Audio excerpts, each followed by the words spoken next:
Mikie O'Loughlin, thank you so much for joining me on Flap Culture. This has been a long time coming because I think I've cancelled and rescheduled 8,000 times. So apologies about that, but thank you for being here for this episode. Much appreciated. I always felt really bad. It was always hard to get a date. Between the two of us, like summer, just honestly nuts. Look, I'm well used to finding it hard to get a date, so it's fine. Great, brilliant start. Just me actively insulting my poor guests. I'm delighted to have you on, especially for this episode in particular, because obviously reality TV, it's my bread and butter. Irish reality TV, also my bread and butter. What have you picked for this week's episode? I have picked You're a Star. Yeah. I hope everyone read the title of this episode and also started singing to themselves. You have to. And like, if it doesn't randomly come into your head in the shower, or, you know, like when you have the Sunday scaries and you can't go to sleep, like, are you even Irish? Did you grow up in the noughties? So what's your first memory of the show for you? Because like, obviously I was rewatching a few bits to record this episode, and I remember like the momentum around season 1. I remember kind of being actively really in it for season 2. And then I think I kind of fell off after that. But it's so funny reading back the names and seeing everyone who was involved and some of the people you might have forgotten. It's crazy. So what's your kind of like lasting memory of it from when you were growing up? I would say it would be similar to with you in that sense, season 1 and season 2. I only really remember the final of season 1, and I remember like the hype around Mickey Joe and Simon Casey, and it came that year after Pop Idol. So they were kind of like our Will Young and Gareth Gates. It was like, who's going to win? It was very 50-50. And I remember Larry Bass, who's the producer of it from Shin Will, they produce Dance with the Stars now. And he said once, anecdotally, that more people voted in that final than voted in the general election the year before. Which, not surprised if that fact is in fact true. I would believe it. I just, like, I have such a thing of, just again, that feeling of like community and all of us coming together to be like, because obviously, well, sorry, for anyone who's unfamiliar, those initial seasons of Eurostar, it was all about selecting someone to go ahead and represent us in the Eurovision. And obviously we have such we're in high regard at the Eurovision and we've done so well previously. But you could also nearly say like this was kind of the start of us falling off, but probably unfairly, because Mickey Joe, that song slapped. That man and his sparkling green guitar, it holds up. 20 years today, it still does, 100%. I will never not go anywhere in Requested, and like, it did come at a very precarious time in Irish Eurovision history. We'd won the 3 times in the noughties. We got second place in 97. I think we got a top 10 finish then the year after, and then it started to slowly fall off. So now we have 2 semi-finals in the Eurovision, and I think about 42 countries. Back then it was a lot less. You're looking at maybe about the 30 mark. So if you didn't do well, you had to skip the following year. So people were kind of disqualified of a sort. Oh my God, I forgot that. So we weren't in 2002. So it was like, Ireland, you're not in it. So obviously there was a big panic in RTE. What will we do? They'd probably seen how well Pop Idol had done in the UK. We'll do a similar format. And the format worked in the sense that massive audiences viewed the 6:30 slot on the Sunday, which is still the shiny floor slot, followed by the All Ireland Talent Show and Fame the Musical. It was when the Wikipedia page of Eurostar is a treat. I would suggest going and watching it or reading it. But like, even when it said, so obviously like Eurostar replaced Pop Idol, and then it was like Eurostar's replaced with the All Ireland Talent Show, I was like, I remember ferociously watching like the provinces competing with each other, like Munster, and then Dublin was just on its own, and John Creedon was down in Munster. Like, it was just so quintessentially Irish. Anyway, we're not here to talk about the Ireland Talent Show. You're more than welcome to go back and talk about that. But yeah, I just like, it was such.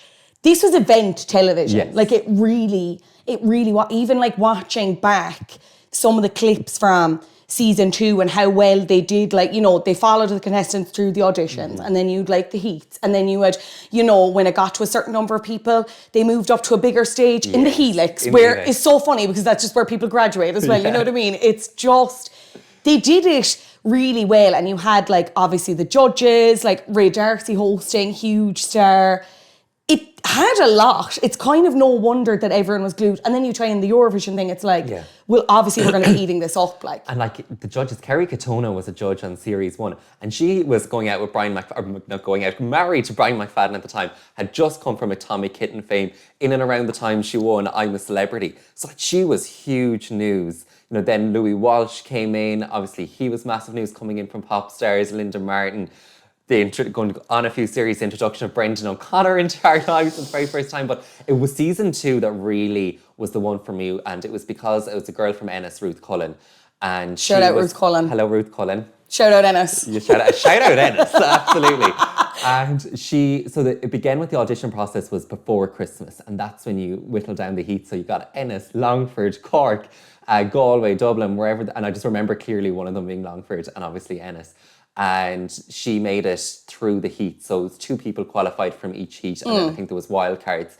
So she qualified and it was just the whole town was behind her. And she's only about 17 and she sang Fields of Gold. I'm obsessed with that. I don't know if I was about to say this and people are going to get ratty at me. I'm sure there was.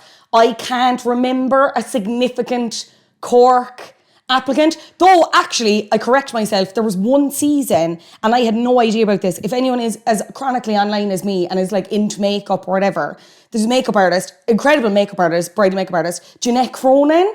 She was in it one of the years, because I was going back through, like, again, like Wikipedia list of all the contestants, and it was like, she was in one of the seasons. And I was like, that's hardly like Jeanette Cronin makeup, like doing the bride's makeup, beautiful brides, like, and then I looked it up what it was. I was like, I think everybody has some connection to somebody. I couldn't realise how many people I knew. So like, obviously, like season 1, the inaugural one, everyone know, I think, and that's one that most people remember. Mickey Jo Hart from Lifford, shout out. Simon Casey. Season 2 then. Season 1, Brian Ormond. Brian Ormond, who was also on Pop Idol. Okay, talk to me about this. Pop Stars. So Brian Ormond did the circuit of the music shows. Yeah. He did Pop Stars. He made it to, I think he was like, so they brought it down to 12 is how they did in Pop Stars. This is like crashing back to me like a wave. 6 made it into 6. Yeah. 6 didn't. And he was one of the 6. And if something happened to one of the band members, he was supposed to get into the band. What happened to one of the band members? She was 11 and couldn't be in. Hello, Nadine Coyle. Hello, Nadine Coyle. Famed listener, Flop Culture, I'm sure. And he didn't make it in. Anyway, then he went on to Pop Idol in the UK and then did Eurostar. And then he went on to host Eurostar in the last season. So, you know, his career, I think, came full circle. All comes around. All comes around. You just have to wait. Yeah, you just have to wait. You just have to hang around long enough and wait. Yeah, absolutely. Season 2 then, I think a lot more people will remember, because I kind of didn't seeing the names, and then I watched clips and it was like, oh yes, Chris Doran, this is all coming screaming back to me. What a voice. What a beautiful man. Oh my God, I remember being... So I remember, because this again was back in the time where, like, because it was such a big deal. Yeah. And again, the Eurovision connection, like the winner was announced on RT News. It was like the last item on the RT, like 9 o'clock or whatever news, being like, and Chris Doran will be going to represent us in, I can't remember where we were that year, Turkey, I think.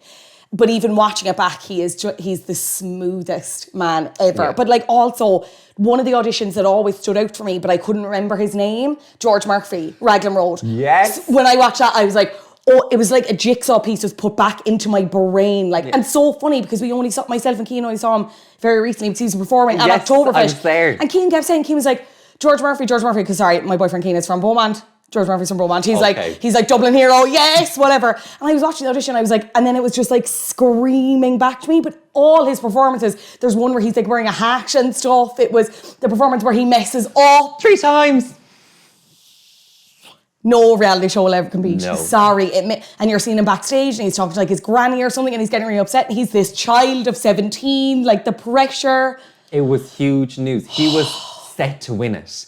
He had won all day each week. He was getting all the votes, and then it got to like, I think the quarterfinal stage, and boom, he's out. I think that's how a lot of the reality shows work. If you're favourite from day one, you don't win.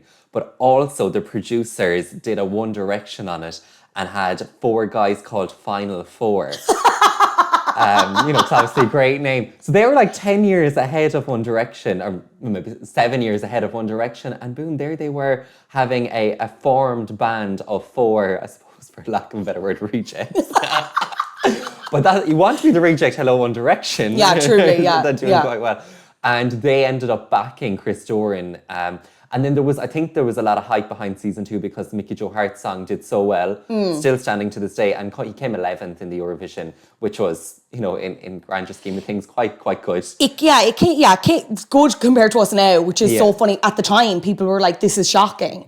But like as a single, it did so well, went #1 in the charts, remained there for 5 weeks, which is unheard of now for like even a contemporary song. Has anyone been to a wedding where it hasn't been played? Because I don't think No, truly, absolutely not. Fastest best-selling single of 2003, beyond.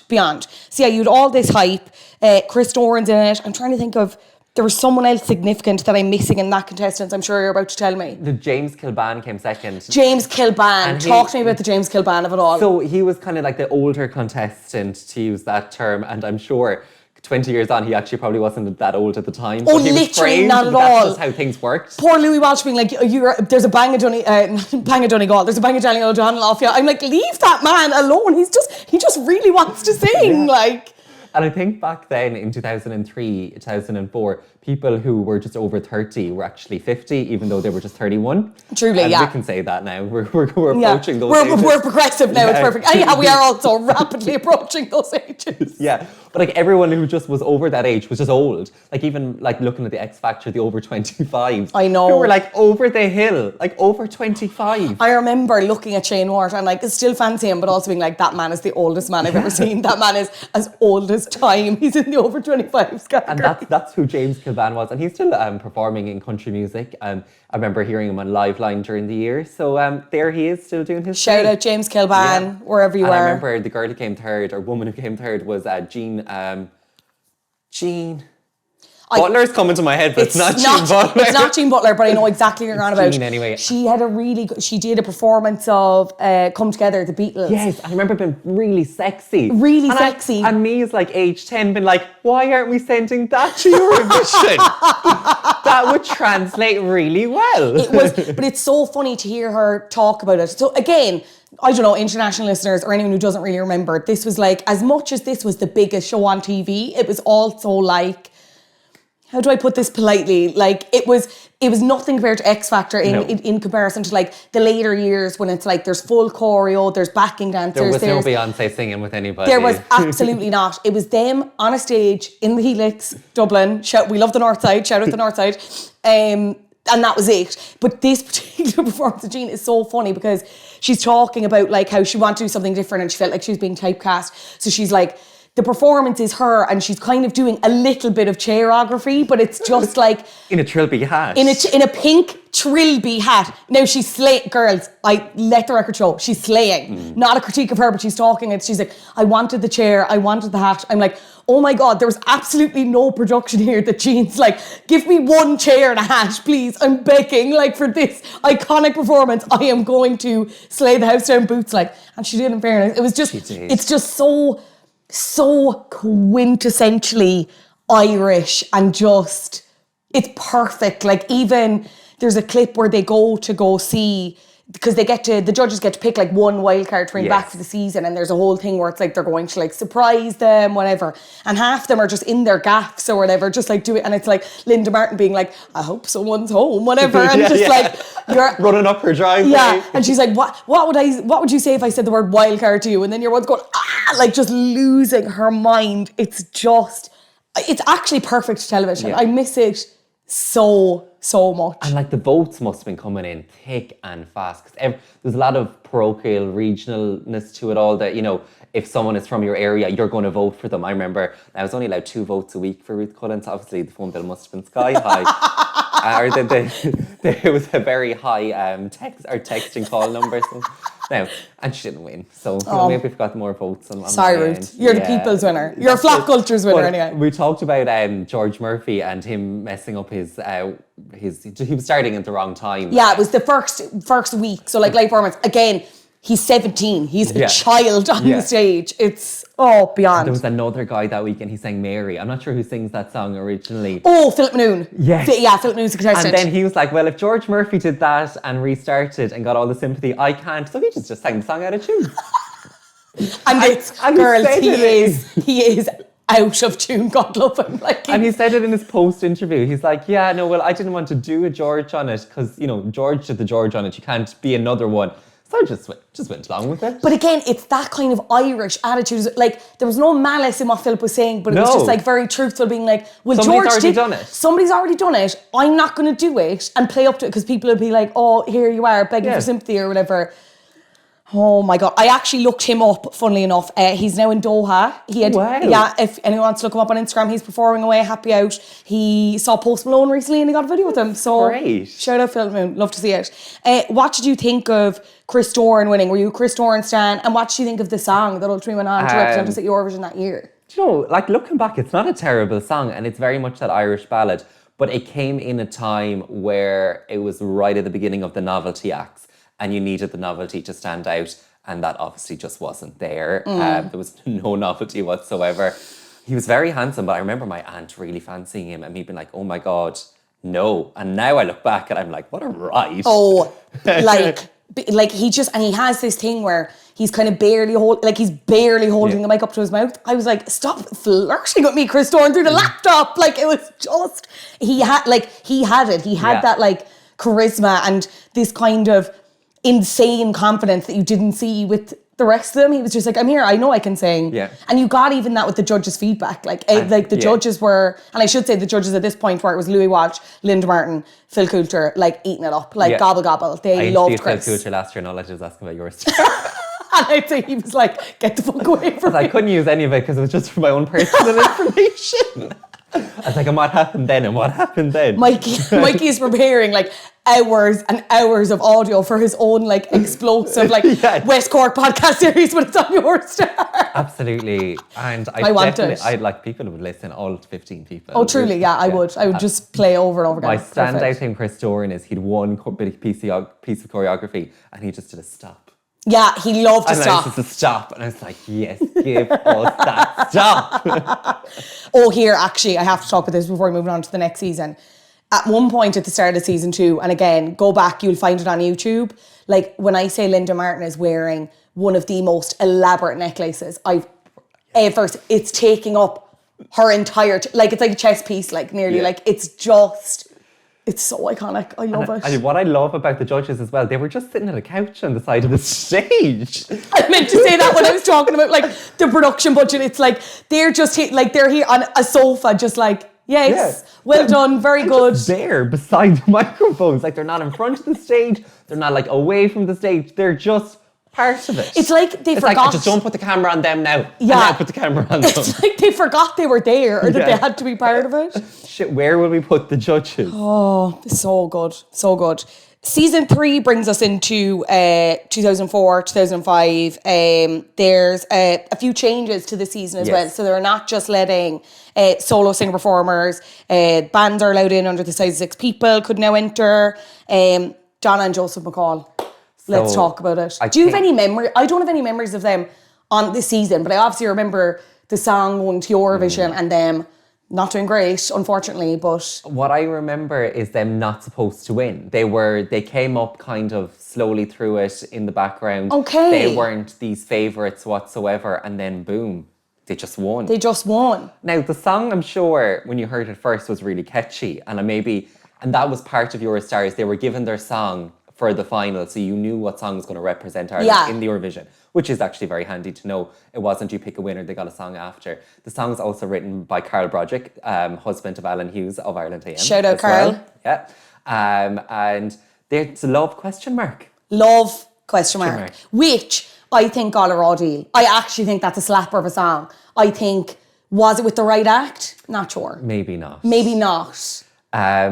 This was our first time in the semi-final, so I don't think we really knew what the story was. I think we were all within Eurovision. In the Eurovision, okay. I think we were all a bit like, what's the semi-final? Yeah. Why aren't we in the final? Why aren't we just automatically in it? Because we're usually really good? Question mark. And then we didn't qualify, and it was like, oh, okay, what's the story here? So, both of them, obviously, sibling act from Athlone. Shout out Athlone. Hello. Everyone's getting the shout outs on this episode. Close to everyone around the country. And they went on to have huge careers afterwards in the immediate aftermath. They were on Fáilte Towers, if we remember that. That's another one for another day. We're racking up the list. Like, just Mikey's back for All Ireland Talent Show, Fáilte Towers. Perfect. Great, yeah. Brilliant. Evelyn Cusack was on Fawlty Towers. Like, that's just iconic. Yes. Just, I'm upset. Don't get me started on Fawlty Towers. We will never leave this house. So yeah, they were, as I said, they were on it. And then there was like a boxing thing that Joe was involved in a few years later. Donna went on to be in Playboy Mansion. What? Yes, Donna lived in the Playboy Mansion. As careers goes, I think that is a good, that's my career trajectory. It's a good 180. The only reason I'm doing any of this shit is so I can eventually just like walk through the hall in the Playboy Mansion and someone be like, what are you doing here? Yeah. Get the fuck out. Yeah, both of them turn up every now and again, both of them out. I think they're still kind of involved in music a little bit. Yeah. I remember seeing one of them on a dating app. I don't know how much I can say about that. And of course I went, love can build you up. Love can build you up, question mark? And then he replied, love can take you down. Look, and it was a Good thing. sport. I was Good like, sport. we love the joke. Yeah. We love it. Yeah. We love it. They were also very young. I think definitely Joe was in his very late teens. Yeah. He hadn't turned 20. And I remember Donna with her little hat and her big belts, very mid-noughties styling. It's so mid-noughties. I love that song. I really do. I really, really do.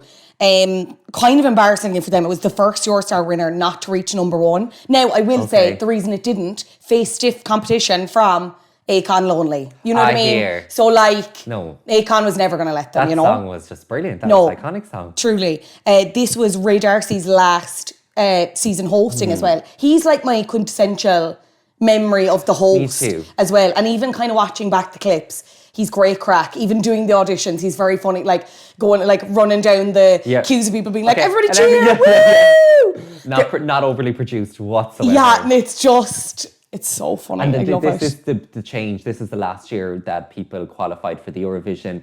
The judges all changed and it was a brand new format then. And I think, for me anyway, Lucia Evans wins Series 4. I don't know who that is. We'll talk about Lucy Evans in a second because again, I have a very, again, quintessentially local Irish memory of her. But what do you think about that change that they made? Did you think it was the right call at the time? And I suppose, would you have any thoughts on them bringing something similar back for our current Eurovision entrance going forward? Because obviously, like, let's call it a spade, we've been shit, like. Yeah. Unfairly, I think, in a lot of cases. Like, obviously, I don't need to be batting for Brooke here. Everyone knows, like, how she didn't qualify, no idea. No. Like, nuts, like. But what do you think? Is it a format that you could see coming back? Well, like, that's what works in Sweden. But what happens is they don't sing a Britney song week 1 and a Beyonce song week 2 and the Beatles week 3. They come in with their song. With the song, yeah. And that's what you have to do. Your star is all covers. You need to see the song, you need to see the production, you need to see the outfit. Now, I'm sure in Sweden it all gets tweaked again, but you need to have an idea of what you're voting for. Like, I know in what the current format, it's on the Late Late Show, we see the 5 songs. So you do know what song you're voting for, but you don't see any bit of a production. We all know the sound in the Late Late studio. Like, it's just shite. Like, it just doesn't work for anyone. Even international acts don't sound great in there. It just doesn't work. So I do think if you're going to do that, it needs to be a few heats, maybe get 20 acts over 4 weeks, whittle it all down. But then you just get a popularity contest in Ireland of, you know, who's got the biggest fan base. You need to see who's going to win Eurovision, who's going to qualify from the semi-final for Eurovision. That is the most important thing. I think it was a great idea when we had it for Mikie Joe. The song worked with Mikie Joe. Yeah. And it worked on stage. Like, he was one of the favourites that year to win Eurovision. And I think there was a disappointment he didn't come 11th. I think in the grander scheme, it was great. It's our second highest placement in the last 20 years, other than Jedward. Hello, Jedward. Hello, Jedward. Coming 8th. So it worked, and then from Chris Doran onwards it didn't. So I think the format needed to change, but I think at that point they could have got rid of Eurostar.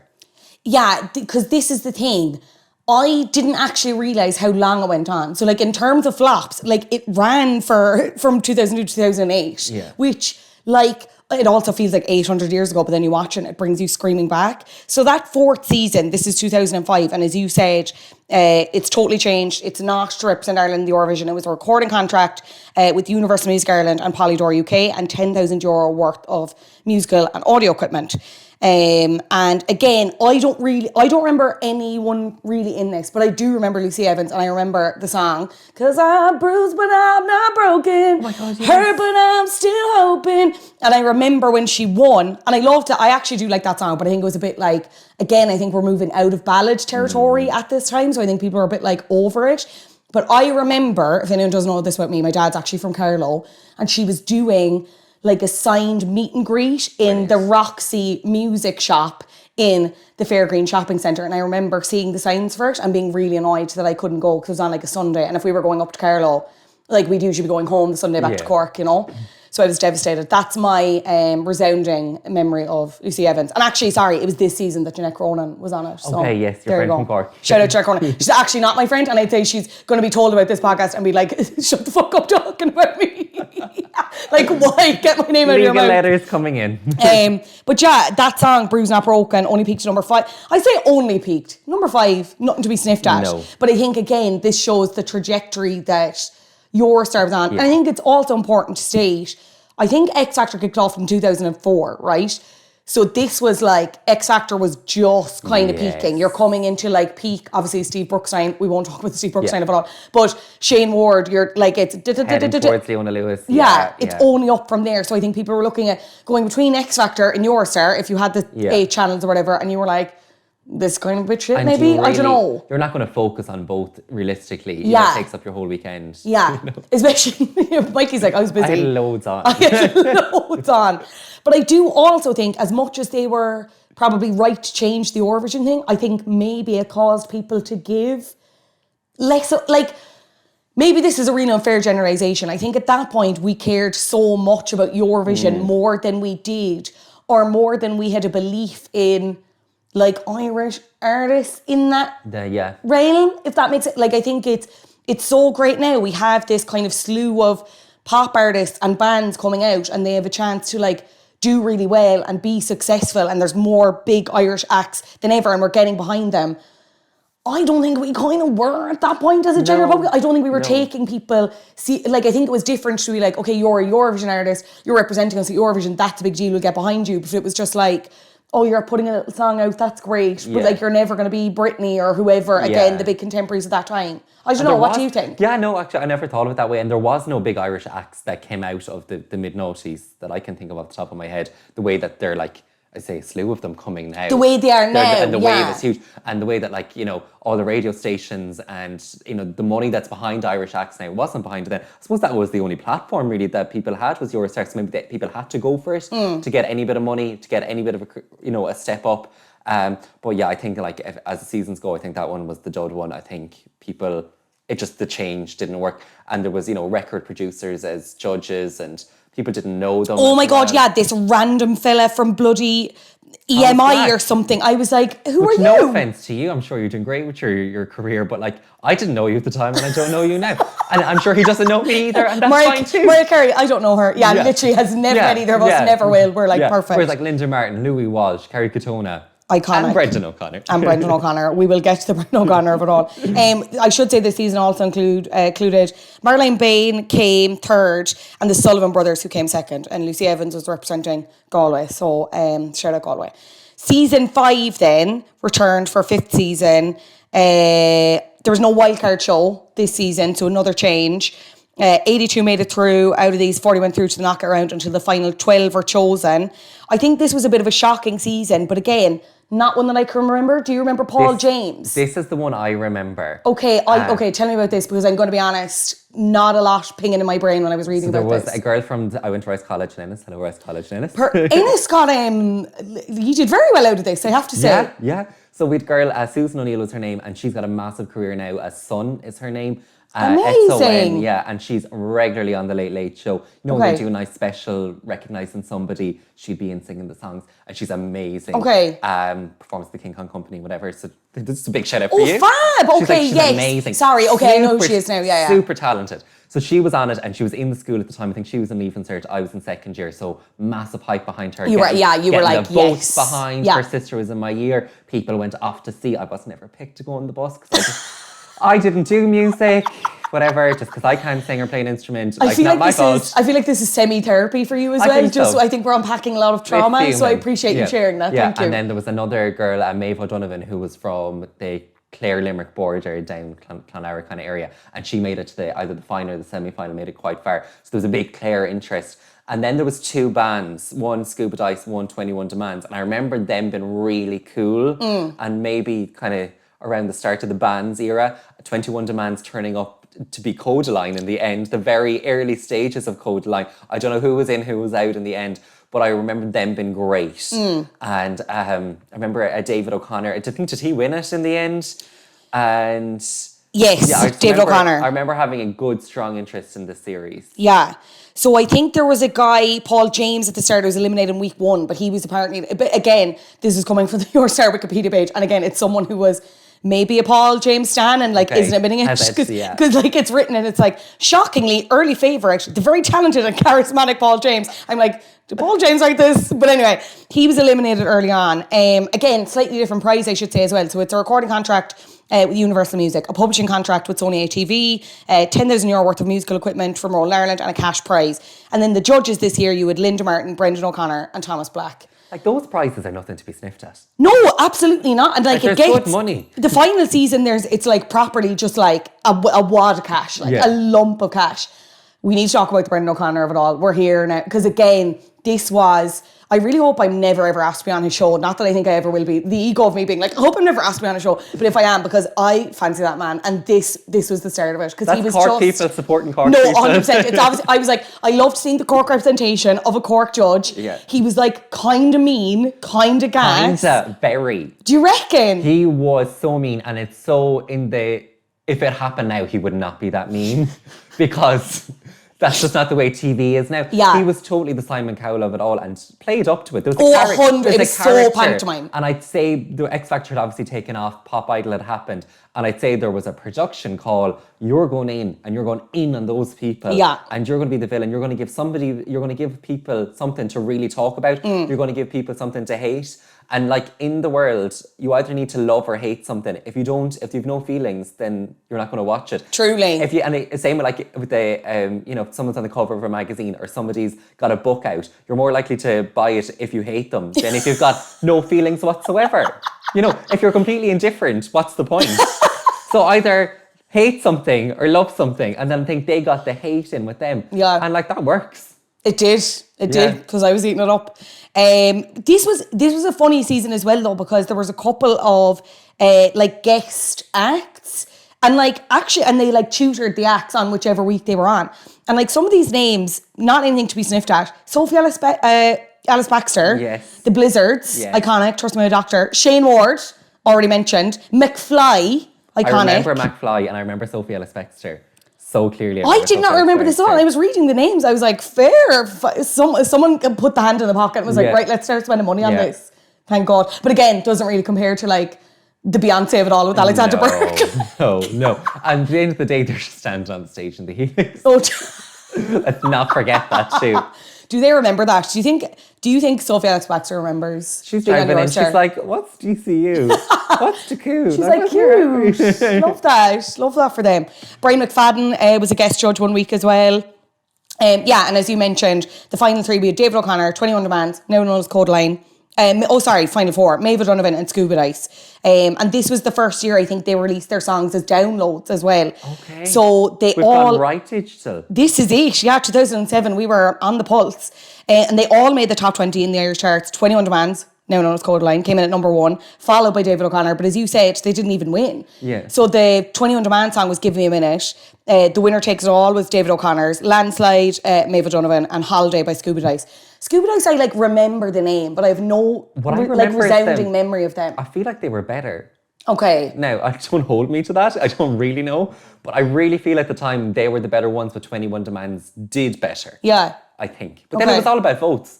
Like this is the thing. Like I could go on and sing, and if I had enough votes, I could win. Truly, yeah. So if anyone wants to vote for me. Fun little bit of trivia for you as well. 21 Demands became the first act in Irish chart history to score a number 1 single on downloads alone. Very good. So there you go. Nothing to be sniffed at. Yeah, Shane Ward was there to announce the winner. Like, again, it's all this feedback from what the judges said. So, like, Louis Walsh said the 21 Demands had a great future with the right management, and they did, in fairness. Brendan O'Connor said it would be a crime if 21 Demands did not win. Lyndon Thomas agreed. Despite these comments, former jockey, yeah, it's important to stress that, like, David O'Connor was just like a jockey who really loved singing, had done really well at like the Karaoke World Championships. He won. But when we're talking about like even viewership as well, this was a season that not as many people were into, even in comparison to those early seasons. But like the final still pulled over 500,000 viewers, which was down like 20% in the previous year.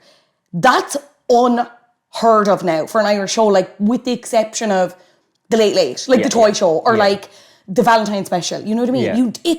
I think people really underestimate that. So in that sense, it's not a flop. It did really well. Yeah. And that was the end of it, though. That's it. That was and that came literally to the end of the road. The end of it. I suppose 6 seasons. You can only bring a show so far anyway. So it probably, even if it was still slightly successful, or like it obviously was with that viewership, it just kind of comes to how many more singers are there? Can we still get the judges? Can we still get the budgets? Let's move on to something else. And that's what it was, really. The last season then, the 6th season, we had Black Daisy as well, who I think, they went on to represent us in Eurovision at one point. Etc. I've heard that all so many times. Again, unfairly didn't qualify. I think that was only one place off qualifying as well. I think it was either 11th or 12th. There's one or the other in their semi-final. Injustice. I remember her in her leather leggings. They slayed, like, they just looked like Bratz dolls, and I mean that in a complimentary way. They were just, I was obsessed with them. They were in it. It was Leanne Moore won that season. She's gone on to be a very successful fitness influencer, but she had like a #1 as well with her song On Wings. She went on to be a backing singer for Jedward and Ryan Dolan during their Eurovision performances. She's very connected to Eurovision. Yeah. Did a stint with the girl band. Also married to somebody from California. There you go. But that's also, like, Irish reality TV is so symbiotic. It's just, it all ends up connecting. But that was the last season. But we have to talk about, in the midst of all this, Celebrity Eurostar. Now, I did not realise there was 3 seasons. Neither did I. I thought it was a one and done thing. And then I went on to the Wikipedia, the amount of people that have been in this, the names. Catherine Thomas was on season 2. I was like, is this a lie? Like, I need to go find that video of Catherine Thomas singing. Now there is a YouTube channel that's very handily called Celebrity Eurostar, and it just has like all of Nuala Carey's performance the season she was on, and all of the GA All-Stars. Yes. But like, talk to me about this. Like, this was just... So it was all the big beyond. names. So it probably came back from the early days of Celebrity Big Brother, which they did it for charity as well. So a lot of the main shows took the charity special, got the celebs in, and the money went to charity. That changed kind of a while later, and anything celebrity related was for money for themselves. Yeah, because they have their own mortgages to pay as well. Yeah. So yeah, we had big names. So we had like Sean Bon Brannock. I remember him being huge, not being able to sing. We had the GA All-Stars, Barney Rock being one of them, Dean Rock's father, Dublin star at the moment. Catherine Thomas was in it. Sheila Shoiga was in it. You mentioned Nuala Carey. Now, we talked about her at the beginning, and because her videos are on there, I have watched them multiple times. She sings Downtown, and it's my favourite. Iconic. Not her Material Girl performance as well. That's very Nuala committed. And like, I'm happy to talk about this because she was on 6 o'clock show one of the times when I was hosting, and I was like, I need to talk to her about it. And Nuala's great sport, and Nuala's happy to talk about it. We didn't get time to talk about it on air, but I said, Nuala, Celebrity Eurostar, I just want you to know you slayed. You got up there and you said, I'm serving tonight. Yeah. And she could sing. She was so good. And she went right in on the costuming. The production was done on her. The production elevates here. Now, it's still, again, we're still the helix, right? But it's definitely the costume department. We're like, okay, we need to step our pussies up. Like, let's do a bit more of the staging, whatever. It's just, so I think they did it for one season in 2005. And I don't know if they were like anticipating the success of it. So I think they were calling it, I think the first season is called Eurostar Celebrity Special, and then they were like, oh no, this is actually good, so we'll just do Celebrity Eurostar, we'll do it for 2 more seasons. mentored iconically by Twink. So Brilliant. all the celebrities I do not were remember like, that. you know, I forgot, and then when I was reading about it, but I remember like you know, again, they do it on X Factor where it's like the announcer and it's like, Rachel Adedeji, and they're doing Brilliant. like, they're standing in the wind Yeah. tunnel, but you're seeing her like preparing for the week. They did that on Celebrity All Star, but it's just like Twink being like, so what are you singing this week? And like talking about like, that's going to be very hard, whatever, etc., etc. It's so good. Louis Walsh, Linda Martin, and Brendan O'Connor. There's a pile of politicians one of the years. Judging, Finney and McGrath did the first year, independent TD. Sorry, let's go through the first season. You mentioned some of them already. We had Amanda Brunker, David Mitchell, who's a Fair City actor, Finney and McGrath, independent TD. Sorry, could be just David Mitchell, Jimmy Doyle. Like that again, this is a whole other episode of how iconic he was. What a ride. What a ride. What a ride. He lives in New York now. Oh, shout out. Natasha Nigarov, she's former Miss Ireland. Anyway, Liam McCormack, a Satitude presenter. Brilliant. Where is he? Another one that I used to fancy quite a lot. Shout out Liam, wherever you are. Sheila Shoga, you mentioned. Alan Shore, who's on Ample Island. also was a presenter one of the seasons. So again, love that, following the Brian Norman trajectory. That's how you do it. From what I can gather, she did the audition process. Well, what Wikipedia told me was she did the audition process, and then it came back in the new year with the live shows, and I think that was Keith Duffy's presenting time. Yes. Keith Duffy then also went on to judge it. So he went from presenter to judge. But yeah, I don't remember Sheila Shoiga being involved whatsoever, but that's great. There you go. And then iconically, Jerry May. Brilliant. My fave. Honestly, my fave. I loved her. Met her once in Mosney. Oh, and nice. Lovely. Oh, yeah. I'd love to meet her. 10, yeah. Second season, then we have Catherine Thomas, as you mentioned. John Aldridge, former Liverpool and Republic of Ireland player. Like, they were able, like, some of the names are like, kind of, like, I'm surprised you got them. And then some of them are like, oh yeah, fair enough. Like, you were free and you're up for it and you were up for a laugh. Bring these back for Dancing with the Stars. Bring Jerry May for Dancing with the Stars, please. I'm like, okay, maybe this is controversial, but like, I do think we could go a long way with repairing what's going on societally in Ireland by having a singing competition and like letting some of the politicians do it. That's been nice. You know what I mean? Because it's so, okay, so we have Louis Copeland and Roddy Collins. Louis Copeland, obviously a fashion designer. Roddy Collins, football manager. Gail Conswaran, model. Yes. Dahi O'Shea, iconically. Brilliant. Shane O'Donoghue, RT sports commentator. Anya Ní Drunot. Oh my God, Owen Keane's going to kill me. That's a TG Carr presenter, Irish surname, sorry. But then we had Supergroup, the politicians, yes, right? We love a Supergroup. Following on from Final Four, ahead of One Direction. Literally just members of the Oireachtas. We have Billy Keller, TD, Senator Frank Fian, Dan Boyle, TD, Senator Michael McCarthy. What? Like, could you imagine them gathering up like 5 politicians now? I'd love to see who they'd put together. I would be so here for it. Maybe just do that. Now, as much as I think it could go a long way in repairing the country, I also think if that was announced tomorrow and it was like... the uproar. No, I think it could be a country divided as well. I think it could actually bring the country down. It shouldn't. It shouldn't. But I think in 2023 it probably would. Maybe next year. People might calm down. Maybe next year. And then we also... what are RT doing paying all these people? Why are they paying Holly Cairns to sing? Maybe not now. Let the heat die down and then we can be like Ring Joe Duffy. Why are they paying Holly Cairns to sing songs? Oh my God. And then, sorry, with McLean Burke, Fair City actor. Yes. Love him. Damien. Season 3, we had Shane Byrne, rugby union player, obviously recently on Dancing with the Stars as well, Bren Pope, rugby union pundit. We had a presenter supergroup, which was iconically Sinead Kennedy. Did not realise she did this. I did not read this. Sinead Kennedy and Simon Deasy. I don't remember Simon Deasy at all. I don't remember Simon Deasy at all either. Absolutely. Sorry, no offence, Simon Deasy. But I will say, a lot of this isn't online, which is so infuriating. Like, I'd love to properly watch back and get into it, but alas, it's very hard. Sean Van Bratnock, you mentioned. Brendan Courtney. Brilliant, iconic. Then we had The Roses, which is just former Rose Tralee winners, iconic. Orla Tobin. That would stand to this day as well. Absolutely, yeah. Orla Tobin, Roisin Egginton and Orla O'Shea. Joe O'Shea of Shoaga and O'Shea. Which was like the predecessor of Maura and Dahi. Truly. Oh my God, what a great afternoon I love Shoaga and O'Shea. This was Neil Carey season. And then we had Vivian Connolly, model. And then we had the All-Stars, as you mentioned, Barney Rock, David Beggy, Jack O'Shea.